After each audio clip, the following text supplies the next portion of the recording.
بسم الله الحمد لله والصلاة والسلام الأتمان الأكملان على خير خلق الله محمد بن عبد الله وعلى آله وأصحابه ومن ولا ishimwe n'ikuzo n'ibisingizo byiza kandi byuzuye bikuye Uwiteka Allah subhanahu wa ta'ala amahoro n'imigisha bisakare ku ntumwa Muhammadin sallallahu alayhi wa sallama nabiwe n'abasangira ngendo be n'abazakomeza kugera ikirenge mu cyabo kuzageza ku munsi w'imperuka dusaba Allah subhanahu wa ta'ala kadushyira muri abo ngabo.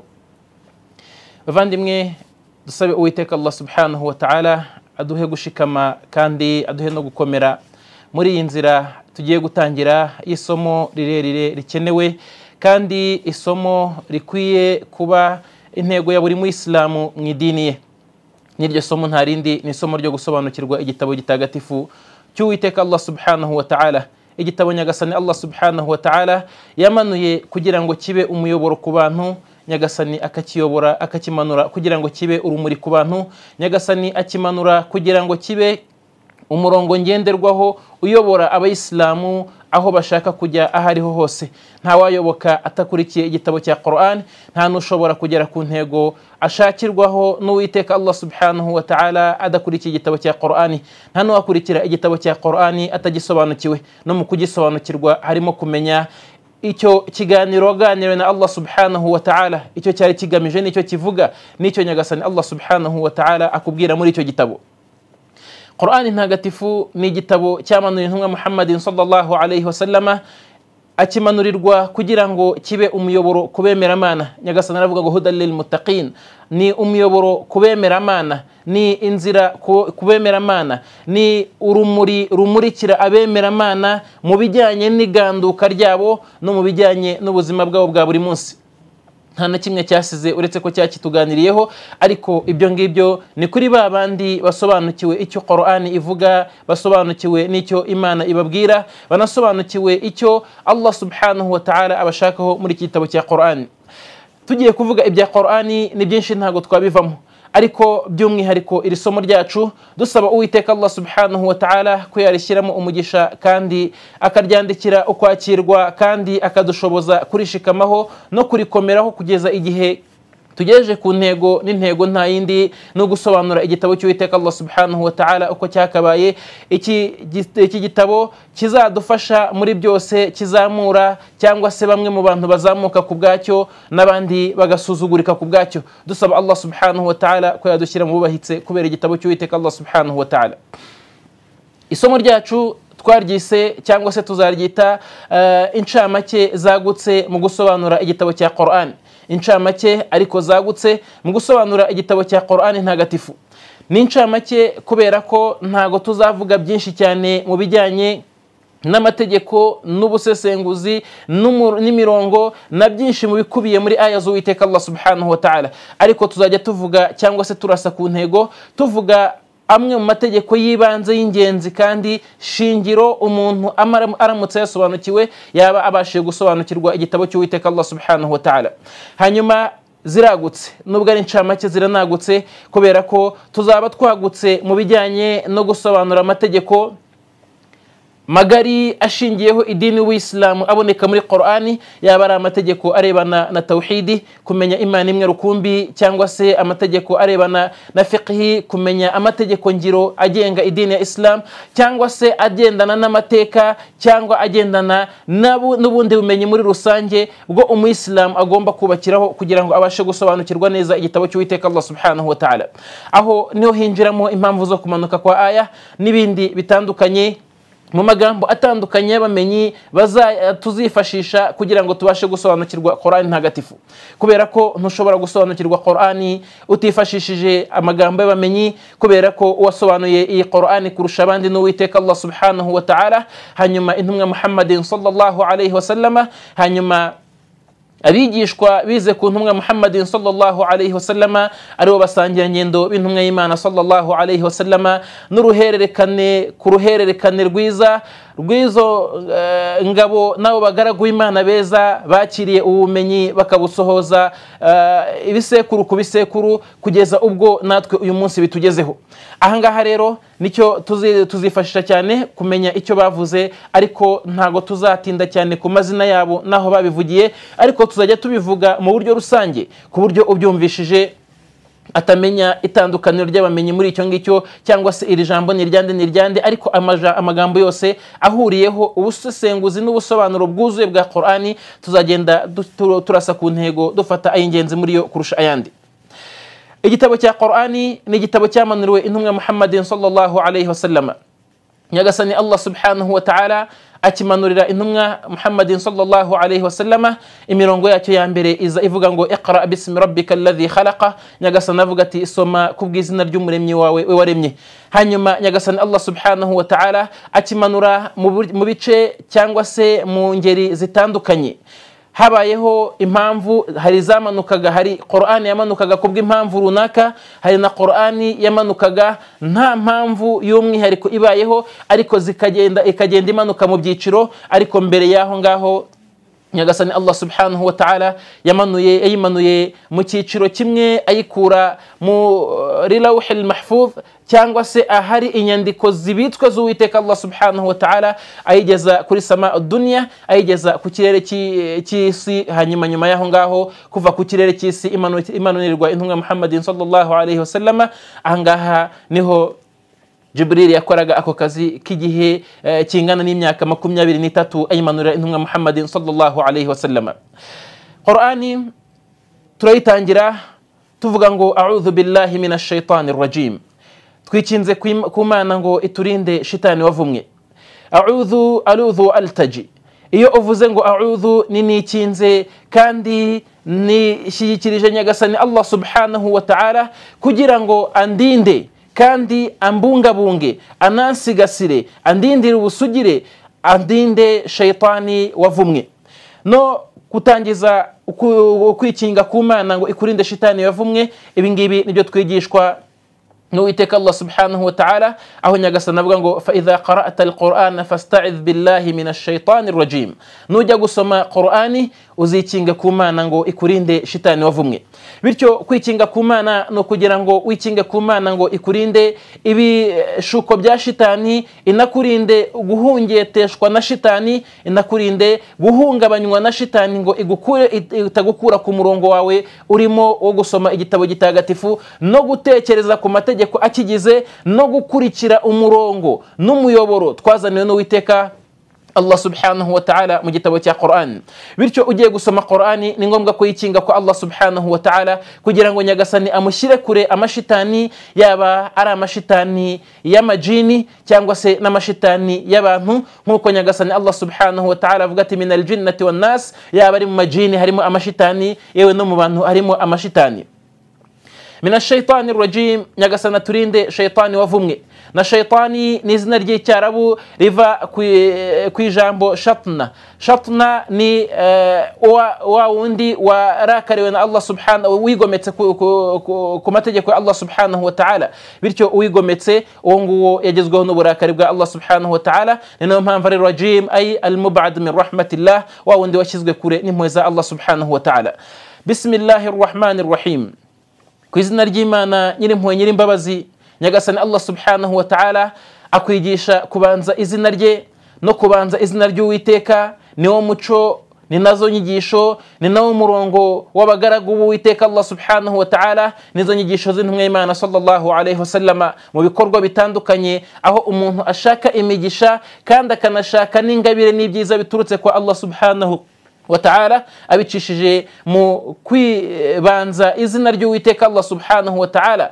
Nahangaha yavuze ngo bismillahi, ku izina ry'Imana, ahangaha ntago ari izina runaka rizwi, ahubwo ni buri izina ry'Uwiteka Allah subhanahu wa ta'ala, nkuko intumwa y'Imana sallallahu alayhi wa sallama muri hadithi zitandukanye kuva kwa Ahmad n'abandi, Nyagasani intumwa y'Imana sallallahu alayhi wa sallama itwigisha mu mazina y'Imana, ivuga ngo ikwigisha uburyo wikinga ku izina ry'Uwiteka Allah subhanahu wa ta'ala, unasaba imigisha iturutse mu mazina ya Allah subhanahu wa ta'ala. Amazina y'Imana ni menshi, hari amazina y'Imana nazalaha Allah fi kitabi, hari amazina y'Imana Nyagasani yamanuye mu gitabo cye cya Qur'an. Hari amazina y'Imana Nyagasani yigishije bamwe mu biremwa by'Uwiteka Allah subhanahu wa ta'ala, ntiyayigisha abandi. Hari amazina y'Imana Nyagasani Allah subhanahu wa ta'ala yisigiye mu bumenyi bwe bw'ibanga, ayo mazina yose cyangwa se yamanutse muri Qur'ani cyangwa yigishijwe intumwa cyangwa se yigishijwe ibindi biremwa mu biremwa by'Imana cyangwa se yasigaye mu bumenyi bw'ibanga, ayo yose uba wikinze ko Allah ubasabye Allah subhanahu wa ta'ala ngo aguhe imigisha yayo mu byo ugiye kujyamo. Niba ugiye gushaka amafunguro, izina Razaq riribuze kugufasha, kandi na Nyagasani Allah subhanahu wa ta'ala akubungabunga gusigasire kuri iryo zina ry'Uwiteka Allah subhanahu wa ta'ala nyiri gutanga amafunguro. Niba ugiye mu gikorwa gikeneye uburinzi, Nyagasani Allah subhanahu wa ta'ala al-Hafiz niwe murinzi, Nyagasani arakurindira muri icyo gikorwa cyawe. Niba ugiye mu gikorwa gikeneye ubumenyi, al-Alim, Nyagasani Allah subhanahu wa ta'ala araguha ubumenyi. Na hanyuma niba winjiye mu gitabo gitagatifu cy'Uwiteka Allah subhanahu wa ta'ala ku izina ry'Imana nyiri ubushobozi n'ubuhambare, n'izina ry'Imana nyiri impuhwe nyiri imbabazi, niwe uri buze kukwagurira igituza mu gitabo gitagatifu. Hanyuma iri jambo bismillahi rahmanir rahim, nyiri impuhwe nyiri imbabazi. Nyiri impuhwe ahangaha ni impuhwe z'Uwiteka Allah subhanahu wa ta'ala rusange zigera ku biremwa byose, ari nazo zigaragara cyangwa se zigaragaza ibisigisigi byazo hagati y'ibiremwa ku biremwa, aho ingamiya ijya gukandagira umwana wayo ikazamura akaguru, cyangwa se inkoko yajya gushonda umushwi yayo ikazamura akaguru, aho umuntu agirira impuhwe mugenzi we, n'ibiremwa bikagirira impuhwe hagati yabyo ubwabyo byo ku bwabyo, yewe n'ibidahuje inyoko nk'umuntu n'inyamaswa n'indi nyamaswa bidahuje icyiciro, byose bikagirana impuhwe kubw'impuhwe z'Uwiteka Allah subhanahu wa ta'ala no kubw'umugisha w'izina ry'Uwiteka Allah subhanahu wa ta'ala nyiri impuhwe. Nyiri imbabazi n'imbabazi n'impuhwe nazo ariko z'umwihariko kubemeramana Allah subhanahu wa ta'ala. N'imbabazi n'impuhwe z'umwihariko Nyagasani Allah subhanahu wa ta'ala azaha abagaragu be by'umwihariko ku munsi w'imperuka, cyangwa se agenera abemeramana n'abayisilamu muri buno buzima bw'isi. Izo zikaba ari umwihariko Nyagasani Allah subhanahu wa ta'ala yagize umwihariko kuri babandi ashaka. Alhamdulillahi rabbil alamin. Iyi sura dutangiye yitwa suratul Fatiha. Ni suratul Fatiha kubera ko ariyo sura ifungura igitabo. Al-Fatiha ni urufunguzo, n'urwo rufunguzo cyangwa se ni igifungura. Icyo gifungura byaba ari ugufungura isengesho ry'umuntu, byaba ari ugufungura igitabo cy'Uwiteka Allah subhanahu wa ta'ala. Nyagasani Allah subhanahu wa ta'ala iyi sura ni sura yagize isura y'umwihariko, ayihana agaciro gakomeye cyane, hanyuma ayitangiriza igitabo cy'Uwiteka Allah subhanahu wa ta'ala, ayigira n'inkingi ya mwamba mu masengesho y'umugaragu wa Allah subhanahu wa ta'ala. Nta nubwo isengesho ry'umuntu nk'uko tubibona muri hadithi za Abi Hurayra n'abandi, muri hadithi sahih kuva mu bitabo bya Muslim n'abandi, intumwa y'Imana sallallahu alayhi wa sallama ivuga ati ayyuma sala lam tuqra fiha bi fatihatil kitab fahiya khidajun. Isengesho iryo ari ryo ryose umuntu yasenga adasomyemo bi fatihatil kitab, sura ifungura igitabo cya Allah subhanahu wa ta'ala, iryo sengesho ntago ryuzuye, n'iryo sengesho ntago rihwitse, n'iryo sengesho ntirigera ko Allah subhanahu wa ta'ala. Nyagasani Allah subhanahu wa ta'ala anayita amazina atandukanye, niyo Kitab, niyo Sab'a Mathani, niyo Qur'an al-Azim, yiswe as-Sala. Muri hadithi y'intumwa y'Imana sallallahu alayhi wa sallama, hadithi y'intumwa y'Imana sallallahu alayhi wa sallama, aho intumwa y'Imana ivuga ngo qasamtu salata bayni wa bayna abdi nisfaini. Nyagasani avuga ati nagabanyije isengesho hagati yanjye no hagati y'umugaragu wanjye ibice bibiri, nisfu li wa nisfu lahu. Igice ni icya Allah subhanahu wa ta'ala, n'igice cya kabiri n'igice cy'umugaragu wa Allah subhanahu wa ta'ala. Nyagasani akavuga ngo wala abdi ma sa'ala, n'umugaragu wanjye nzamuha icyo azasaba icyo ari cyo cyose. Muri hadithi za Muslim ahangaha Nyagasani Allah subhanahu wa ta'ala mu kugabanya isengesho ibice bibiri, kimwe kikaba ikindi kikaba icy'umugaragu, Nyagasani yatangiye avuga ngo idha qala abdi alhamdulillahi rabbil alamin hamidani abdi. Nyagasani avuga ngo iyo umugaragu atangiye iyo sura avuga alhamdulillahi rabbil alamin, Nyagasani avuga ati umugaragu wanjye yanshimagije, kugeza ubwo umugaragu ageraho atangira kuvuga ati ihdina siratal mustaqim, akaba atangiye igice cya kabiri cy'umugaragu. Hanyuma iyi sura Nyagasani ayita isengesho, bityo no mu bamenyi harabayita isengesho n'andi mazina atandukanye yagenewe iyi sura. Iyi sura ni mu masura yamanukiye mu mujyi wa Makka. n'amasura muri masura yamanukiye mu mujyi wa Makka kubera ko Qur'ani iciyemo ibice bibiri bikomeye bihagarariye ibindi ariko bidasobanuye ko ari byo byonyine. Qur'ani abamenyi bayicamo ibyo bice kugira ngo umuntu arusheho kwisobanukirwa no kumenya amategeko yayo. Ibice bikomeye kurusha ibindi byinjiramo ibindi bice kubera ko hari aya zagiye zimanuka ku manywa, hari nizamanutse nijoro, hari aya zamanutse mu gihe cy'ingendo, hari na aya Nyagasani yamanuye intumwa y'Imana sallallahu alaihi wasallam ituye itari ku ngendo, hari yamanuriye Makka, hari yamanuriye Madina, ariko ugasanga igice gikomeye gihuza ibyo bice byose ni igice cya Makka na Madina, ibyo twita al-Makkiya wal-Madaniya. Ibyo twita ibice bya aya zamanukiye muri Makka n'ibice bya aya zamanukiye muri Madina, cyangwa se ibice bya Qur'ani byamanukiye muri Madina, ni ngiyi iri mu bice byamanukiye muri Makka mbere yuko intumwa y'Imana sallallahu alayhi wasallama yimuka iva i Makka ijya i Madina. Alhamdulillahi rabbil alamin.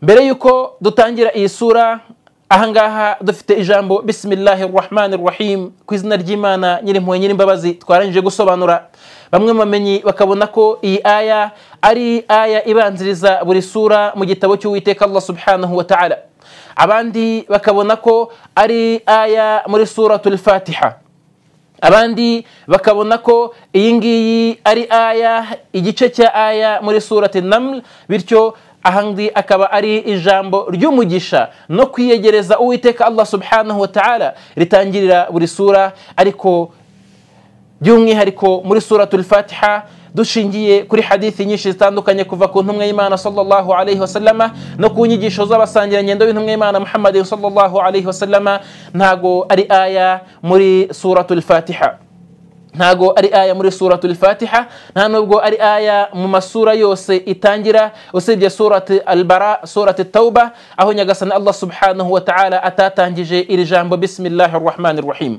Ni nayo mpamvu niyo hadithi al-Qudusi twavuze hejuru muri hadithi za Abi Huraira, intumwa y'Imana Nyagasani Allah subhanahu wa ta'ala yavuze ngo fa idha qala abdi alhamdulillahi rabbil alamin. Nyagasani yahereye kuri alhamdulillahi rabbil alamin. Ni nkuko nguko nanone no mu isengesho intumwa y'Imana sallallahu alayhi wasallama itasomaga bismillahir rahmanir rahim mu ijwi riranguruye, ariko yayisomaga mu ijwi rya bucece nk'ikimenyetso kigaragaza ko ari aya iri hanze ya suratul Fatiha. No mu yandi masura intumwa y'Imana yasomaga mu isengesho yageraga kuri bismillahir rahmanir rahim, yayivugaga bucece, yarangiza ikarangurura ijwi itangira intangiriro zindi sura.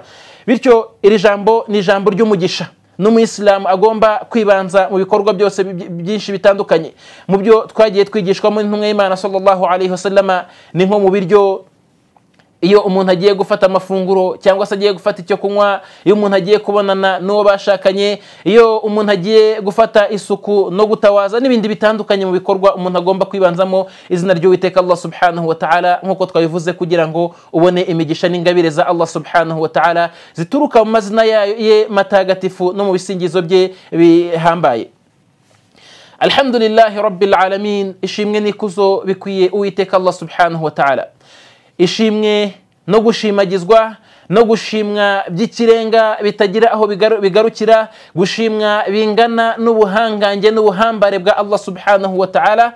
Rabbil alamin, Nyagasani we murezi w'ibiremwa, niwe murezi w'ibiremwa, ni nawe muremyi wabyo, niwe ubigenera amafunguro, niwe ubigenera ubuzima, niwe ubyambura ubuzima, niwe uzamura bimwe muri byo akamanura ibindi muri byo, n'ubuzima bwose bushingiye ku kurema byose nibyo Uwiteka Allah subhanahu wa ta'ala. Wal alamina kullu ma siwa Allahu alam. Na ibiremwa ni bya bindi byose bitari Uwiteka Allah subhanahu wa ta'ala. Bityo ibindi byose bitari Allah subhanahu wa ta'ala, ibyo ngibyo byose ni ibiremwa. Nicyo gisobanuro nyacyo cya al-alamina, bitandukanye na bamwe bashobora kukigobeka ukundi. Tuzagenda dusobanura imbere uko dukomeza gusobanura igitabo cy'Uwiteka Allah subhanahu wa ta'ala.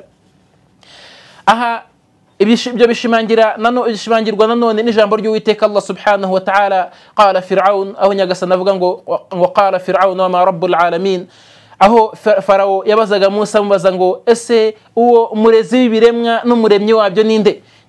Nyagasani asubiza mu ijambo rya Musa yasubije Fir'aun, aravuga ngo rabbus samawati wal ard wa ma bainahuma in kuntum muqinin. Ni Nyagasani we murezi w'isi n'ijuru amasi n'ibirere n'ibirimo byose, niba koko mufite ukwizera kandi gushikamye kandi kutagira ukujegajega cyangwa se gushidikanywaho.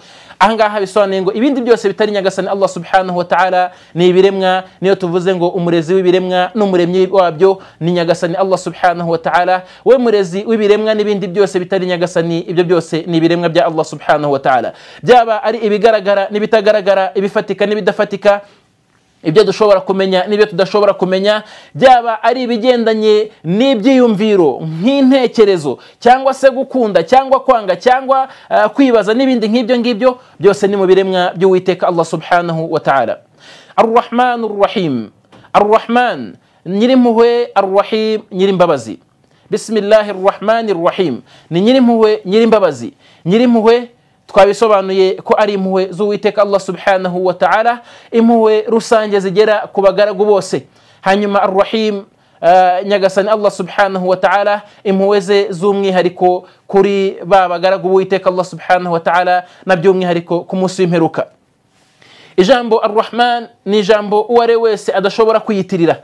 Nuwaryiyitirira uyu nguyu nyagasani amusuzuguza akanamukoza n'ikimwaro akimara kubyiyitirira, nkuko Musailama al-Kadhab muri yiyise Rahmanul Yamama, yiyise nyirimpuhwe w'agace ka Yamama. Nyagasani Allah subhanahu wa ta'ala aramusuzuguza ku buryo bisigara izina rye rigendana na Kadhab, n'umubeshyi w'umunyakinyoma, bityo ahinduka izina rye rihinduka Musailamatul Kadhab, anamenyekana ku munyakinyoma. N'ibyo ngibyo nyagasani yabigize nk'icyo twakita nka kashe yamuteye kugira ngo izamusigareho, igaragaza ibinyoma bye, inagaragaza ibihimbano bye.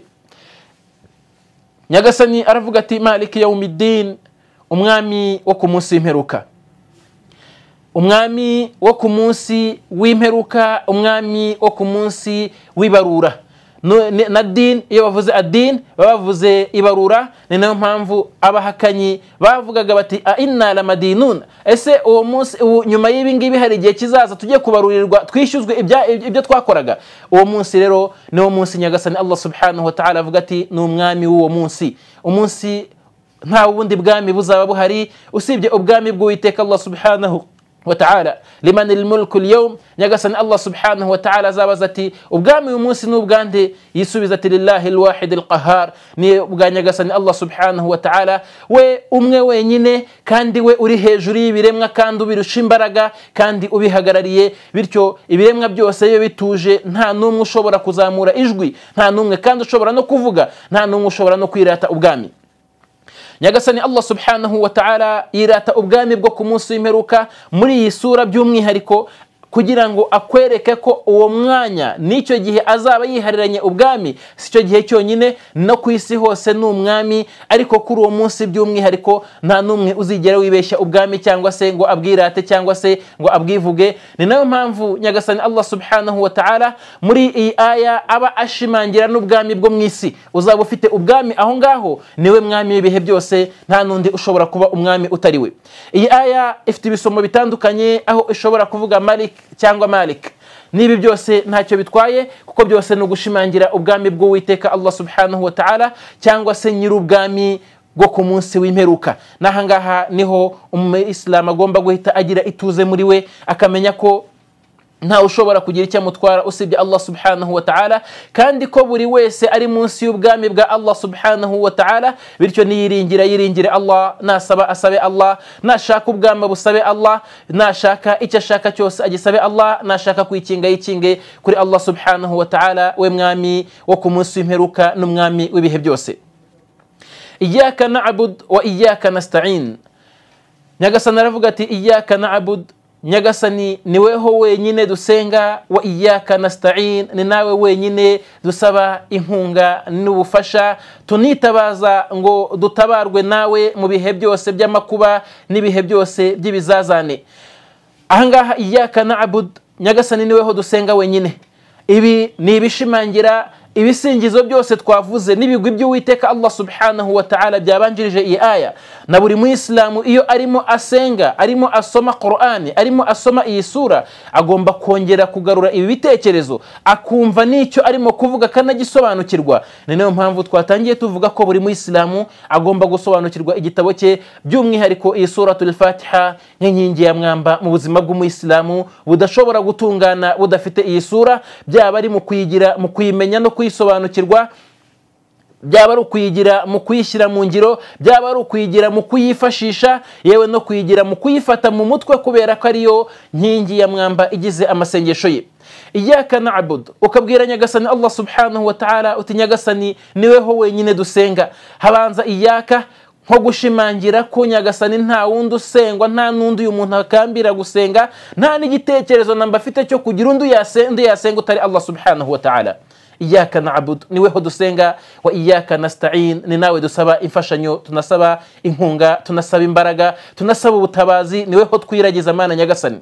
Nahangaha nuko umugaragu w'Imana ari hagati y'ibice bibiri, ari hagati y'igice cyo gusenga ariringira Uwiteka Allah subhanahu wa ta'ala, yaba arimo asaba Uwiteka Allah subhanahu wa ta'ala, cyangwa se arimo ashimira nyagasani Allah subhanahu wa ta'ala kuri iyyaka na'budu. Hanyuma hakabaho n'igice cya kabiri, iyyaka nasta'in, asaba inkunga nyagasani Allah subhanahu wa ta'ala, kubera ko uyu muntu ni umunyantege nkeya, ni umunyambaraga nkeya, ubwenge bwe buri hasi, ubushobozi bwe buri hasi, umutungo we uri hasi, imbaraga ze ziri hasi, ubumenyi bwe buri hasi, ubuzima bwe buri hasi, byose bikeneye inkunga ya Allah subhanahu wa ta'ala. Bityo mu masengesho iyyaka na'budu no mu buzima bwacu bwa buri munsi wa iyyaka nasta'in, niweho dusaba imfashanyo, ni nawe dusaba ubufasha Mana nyagasani.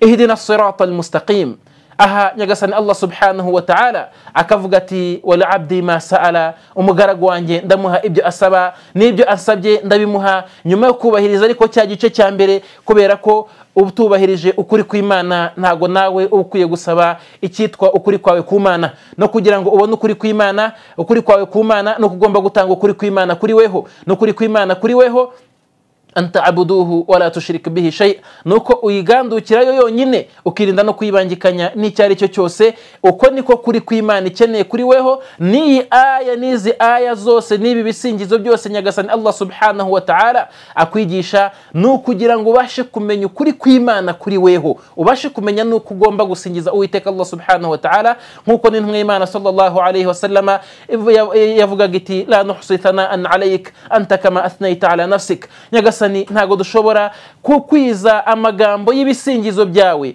ngo tumenye uko tugushimagiza tunagutagatifuza, anta kama athnayta ala nafsik, ahubwo tugushimagiza nkuko nyagasani weho ubwawe wishimagije ukitagatifuza. Amagambo n'imvugo wakoresheje, ibi ni ukugira ngo nyagasani Allah subhanahu wa ta'ala yigishe ikiremwa muntu ko kizajya gisingiza Uwiteka Allah subhanahu wa ta'ala.